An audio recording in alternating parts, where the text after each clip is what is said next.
Assalamualaikum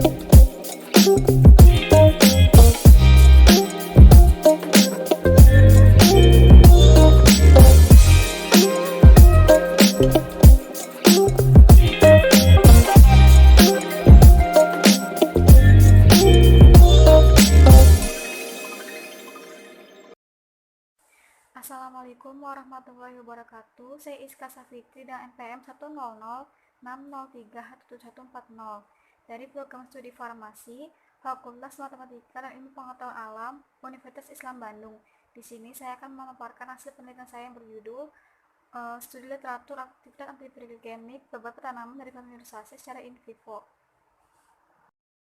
Menurut IDF tahun 2017, penderita DM di dunia antara usia 20 hingga 79 tahun berjumlah 425 juta jiwa dan diperkirakan akan mencapai 625 juta jiwa pada tahun 2045. Diabetes mellitus ialah penyakit di mana kadar glukosa dalam darah meningkat yang disebabkan oleh ketidakmampuan tubuh untuk menggunakan atau melepaskan insulin secara cukup. Beberapa penelitian menunjukkan adanya aktivitas antibiokemik dari beberapa tanaman familiarisasi. Mata laksanaan DM itu ada dua, dengan farmakologi dan non-farmakologi. Farmakologi dengan pemberian oral anti-diabetes dan suntikan insulin, dan non-farmakologi bisa dengan cara meningkatkan pola hidup yang lebih sehat.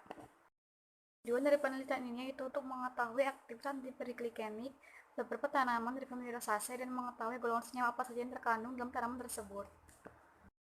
Metodologi penelitian yang dilakukan yaitu yang pertama, pencarian dan pengambilan artikel dengan kata kunci diabetes mellitus rosaceae, antihiperglikemik rosaceae, hipoglikemik rosaceae, antidiabetik rosaceae, dan lain-lain pada website ScienceDirect, PubMed, Taylor & Francis, Wiley & Son, dan lain-lain.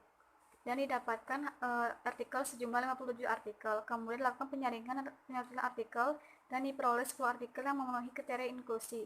Kemudian dilakukan ekstraksi dan sintesis data dan dilakukan penyusunan studi literatur. Hasil dan diskusi. Virus SPP atau buah pir dengan dosis 50 mg per kilogram, ekstrak kulit buah pir menurunkan kadar glukosa dalam darah secara signifikan, sedangkan daging buah pir tidak memberikan efek yang bermakna. Lalu, ekstrak kulit buah pir meningkatkan toleransi glukosa, sedangkan daging buah pir meningkatkan intoleransi glukosa. Mekanismenya dalam menurunkan kadar glukosa itu dengan cara menghambat enzim penghidrolisis seperti alfa-glukosidase dan alfa-amilase. Kemudian, prunus cerassus atau buah ceri asam.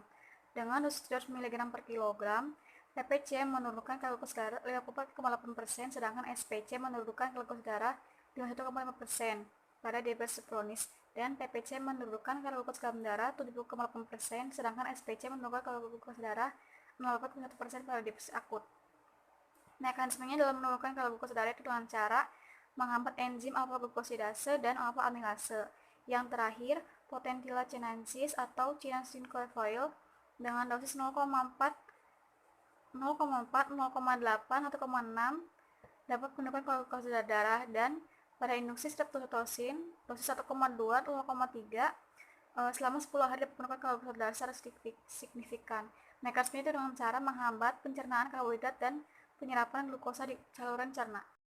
Kemudian malus Streptomyces dengan dosis 75 dan 150 mg per kilogram pada tikus dan 90 mg per kilogram dan 180 mg per kilogram pada mencit. Keduanya efektif menurunkan kadar glukosa dalam darah dengan cara menghambat transportasi glukosa di usus dan di ginjal. Kemudian Fragaria ananasa atau strawberry dengan dosis 70 mg per kilogram berat badan dapat meningkatkan toleransi glukosa dan menurunkan kadar glukosa darah dengan mekanisme menghambat transportasi glukosa di usus. Kemudian Fragaria nigeriensis dengan dosis 10 ml per kilogram dapat meningkatkan toleransi glukosa dan menurunkan kadar glukosa darah dengan cara meningkatkan aktivitas SOD dan CAT di hati dan hipokampus tikus. Kemudian Amylacid alnifolia dengan dosis 60 mg per kilogram berat badan, kadar glukosa darah menurun 22,9% setelah diberikan sukrosa dan sebesar 17,3% setelah diberikan pati. Mekanisme itu dengan cara menghambat glukosidase atau mencegah hidrolisis dan penyerapan karbohidrat. Kemudian yang terakhir, bucralcifolis dengan dosis 60 mg per kilogram berat badan dapat meningkatkan toleransi glukosa dan menurunkan kolesterol darah dengan cara menghambat enzim alfa-amilase dan alfa-glukosidase. Ini adalah kandungan senyawa kimia pada beberapa tanaman famili Rosaceae di penelitian ini. Kesimpulannya yaitu Beberapa tanaman dari familiar saja seperti Pyrus spp, Prunus cerasus, Amalus storymaides, Fragaria ananasa, Fragaria nigeriensis, Ampelacea alnifolia, dan Rubus rosifolius memiliki aktivitas antiperglikemik.